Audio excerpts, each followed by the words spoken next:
Assalamualaikum warahmatullahi wabarakatuh. Apa kabar saudara-saudaraku di mana saja berada? Semoga kita selalu dirahmati dan diridhoi Allah Subhanahu wa ta'ala. Hari ini di suasana kebun belakang rumah, dengan tempat duduk dari sempengan kelapa di bawah daun salak, kita nak membahas yang namanya suap menyuap.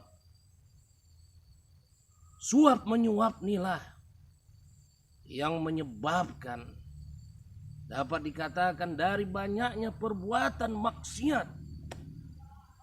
Suap menyuap ini adalah salah satu perbuatan yang dilaknat oleh Allah Subhanahu wa ta'ala, dan bisa menyebabkan tatanan kehidupan roboh, hancur, runtuh, karena tradisi suap menyuap itu tidak kita hilangkan.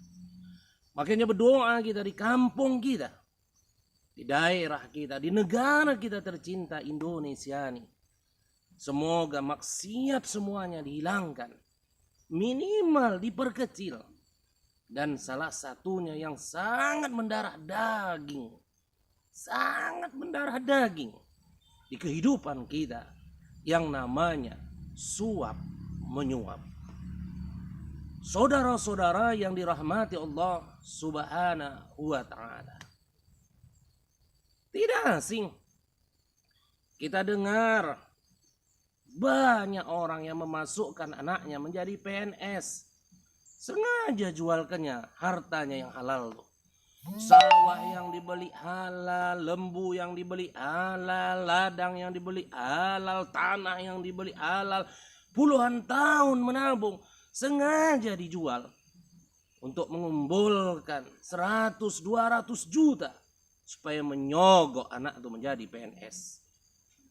Menyogok anak menjadi polisi, menyogok anak menjadi TNI, menyuap supaya anak itu dengan alasan, kalau tak begitu Ustadz, Pak Kiai, Tuan Guru, tak kerja anak kami. Inilah doktrin-doktrin yang sudah masuk ke ranah otak kepala manusia, yang menyebabkan tradisi suap menyuap ini sudah biasa. Rasulullah sallallahu alaihi wasallam sudah bersabda, dari Ibnu Abbas Rasul katakan, la'anallahu rasi wal murtashi, ar-rasi wal murtasi pinnar. Allah laknat orang yang menyuap dan yang disuap, yang menyuap dan yang disuap tinggalnya di neraka. Pekerjaan yang sudah dilaknat oleh Allah dan bakalan kita tinggal di neraka, kenapa itu mesti kita lakukan? Wahai bapak-bapak haji, ibu-ibu pengajian, bapak-bapak pengajian, hal ini sudah sama kita ketahui. Tetapi kenapa anak kita ketika sudah capek kita menyekolahkannya dari TK, RA, SD, Sanawiyah, SMP, SMA, sederajat, sampai kita kuliahkan anak kita menjadi sarjana, tetapi ketika dia bekerja, kenapa mesti kita suap anak kita supaya menjadi PNS, supaya anak kita menjadi polisi dan tentara? Puluhan juta orang yang jadi petani, puluhan juta orang yang menjadi nelayan di pinggir sana, mereka tidak pernah menjadi PNS, mereka tidak pernah menjadi ANS, mereka tidak pernah mengambil gaji di negara ini, mereka hidup. Dan hakikatnya, wahai ibu-ibu, ketahuilah, Allah sudah kasih rezeki bagi kita nih, yakinlah. Anak kita sudah sarjana, anak kita sudah pintar, Allah pasti cukupkan rezekinya kalau mau usaha, mau bekerja. Seekor laba-laba yang hitam. Bayangkan laba-laba yang hitam tinggal di atas batu warna hitam, di dalam gua yang jauh kali lubangnya. Kita misalkan 10 kilometer jauh lubangnya itu. Dari muka guanya itu cahaya tidak masuk 10 kilometer, gelap gulita. Allah masih pikirkan makan dari laba-laba tersebut. Konon lagi kita manusia nih. Wahai bapak, ibu, tuan, puan, saudara-saudaraku yang dirahmati Allah Subhanahu wa Ta'ala. Jauhilah suap nih, haram. Wahai calon-calon kepala desa, calon-calon wakil rakyat, calon bupati, wali kota, calon gubernur, bahkan calon presiden. Jangan kalian suap rakyat tuh hanya untuk kita mengambil suara. Haram. Baik selimut kita tuh sedekah, infak, hadiah, kita kasihkan sembako tuh, sarung tuh, kerudung tuh, duit limpul, cepek limpul, itu adalah suap. Dan wahai rakyat, wahai saudara-saudaraku, menerimanya pun kita haram. La'anallahu rasi wal murtasi. Ar-rasi wal murtasi benar. Allah laknat orang yang menyuap dan yang disuap. Yang menyuap dan yang disuap tinggalnya di neraka. Kenapa bisa haram? Dan seandainya jadi PNS nih nyogok, seumur hidup gajinya haram. Kenapa?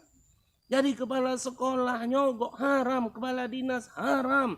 Dan sejama jadi bupati, wali kota, gubernur, selama menyuap rakyatnya, selama dia memimpin, haram.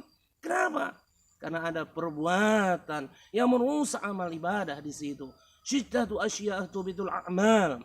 Dan salah satu dari 6 perkara yang merusak amal ibadah seseorang, kata Rasul, adalah salah satunya wa zalimul la yantahi, perbuatan zalim yang tak dihentikan. Zalim, terserah ustadz mana saja tidak berpendapat, tapi bagi saya yang namanya suap tuh haram, menerima suap tuh haram, memberi suap tuh haram, menerima suap tuh haram, sogok menyogok haram. Bayangkan si Udin dari pesisir sana, dengan si Ucok yang dari gunung sana. Mereka orang susah, mereka belajarnya sangat rajin, giat belajar pagi, siang, malam. Kenapa? Karena mereka yakin dengan ilmu itu Allah akan angkat derajatnya. Ya rufa'illahu allazina amanu minkum wallazina utul ilma darajat. Mereka rajin belajar. Dan ketika mereka tamat dari sarjana, bayangkanlah, kadang ngekos, numpang di rumah orang, tinggal di masjid. Mereka belajar siang malam untuk memperoleh sarjana itu. Ketika ada penerimaan CPNS, mereka pakai baju putih. Ya kadang-kadang punya orang putihnya luar biasa baru, dia minjam. Celana hitamnya buruk, sepatunya mohon maaf, jahitannya lepas macam buaya, ndak lapar. Pulpen pun harga 1.000 perak, dia ujian. Tapi karena rajin belajar, dia ujian menjadi CPNS. Dia sanggup jawab semua persoalan tuh. Dia bisa jawab semua testing tuh. Dan mohon maaf, seandainya yang dibutuhkan bidang ini 3 orang menjadi CPNS, ternyata setelah di ranking seharusnya si Udin tuh peringkat 1. Si Ucok peringkat 2. Seharusnya si Udin dan si Ucok nih menjadi ANS.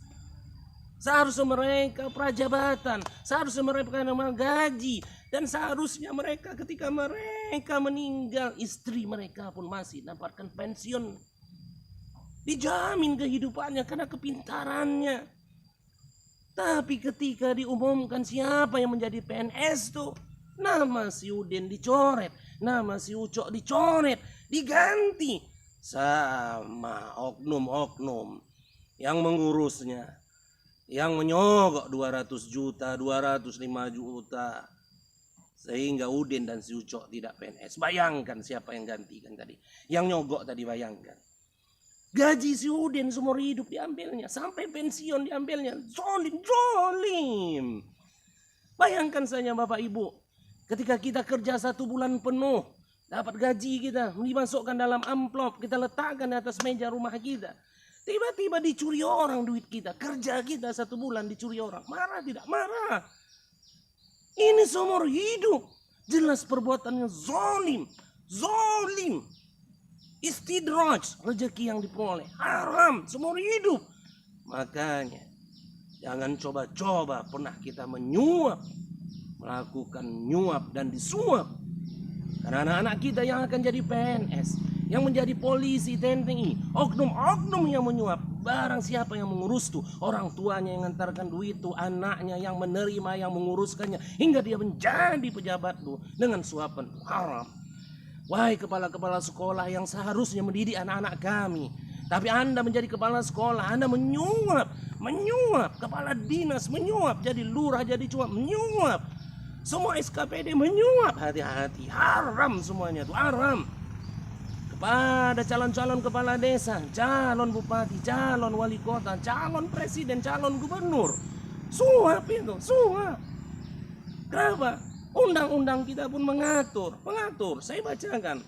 Salah satu undang-undang nomor 10 tahun 2016 pasal 187A ayat 1 yang bunyinya, setiap orang dengan sengaja melakukan perbuatan melawan hukum, menjanjikan atau memberikan uang atau materi lainnya sebagai imbalan kepada warga negara Indonesia, baik secara langsung ataupun tidak langsung, untuk mempengaruhi pemilih agar tidak menggunakan hak pilih dengan cara tertentu sehingga secara menjadi sah memilih calon tertentu atau tidak memilih calon tertentu sebagaimana dimaksud pasal 73, dipidana dengan pidana penjara paling singkat 36 bulan dan paling lama 72 bulan dan denda paling sedikit 200 juta dan paling banyak 1 miliar. Pidana yang sama juga diterapkan kepada pemilih yang terlibat dalam politik uang atau money politik atau yang menerima uang. Ini diatur dalam pasal 87 187A ayat 2. Pidana yang sama diterapkan kepada pemilih yang dengan sengaja melakukan perbuatan melawan hukum, menerima pemberian atau janji sebagaimana dimaksud pada ayat 1. Bayangkan, hukum kita sudah mengatur itu haram, apalagi hukum Allah Subhanahu wa ta'ala. Hati-hati, insya Allah kalau tidak ada calon-calon yang menyuap, rakyat tidak akan menerima suap. Rakyat ini orang awam, dia tak tahu NPWP katanya, nomor piro wani piro. Dia terima duit limpol tuh, dia terima 100 tuh, senang kali nak milih. Dia terima beras tuh, apa katanya? Macam mana tak milih Ustaz? Beras tuh dah awak makan, udah jadi darah daging, tak bisa awak tak milihnya. Coba bayangkan, itulah suap tadi. Terikat hatinya. Jadi yang tak ngasih duit, yang tak ngasih beras, yang tak ngasih sembako, kapan dipilih? Ternyata yang tak memberi itu, yang tak punya duit itu orang baik. Seharusnya orang baik menjadi pemimpin di negara kita ini, di daerah kita, di kampung kita. Seharusnya orang-orang pintar, orang-orang bersih yang menjadi ANS, yang menjadi TNI, Polri, apapun kerjanya, di mana saja. Wahai saudara-saudaraku yang dirahmati Allah Subhanahu wa ta'ala. Jadi jauhilah suap menyuap nih. Jauhi. Insya Allah negara kita, daerah kita, kampung kita akan menjadi daerah yang diridhoi Allah Subhanahu wa ta'ala. Salah satu perbuatan maksiat yang mesti dijauhi adalah suap menyuap. No suap menyuap. Katakan tidak kepada sogok menyogok. Assalamualaikum warahmatullahi wabarakatuh.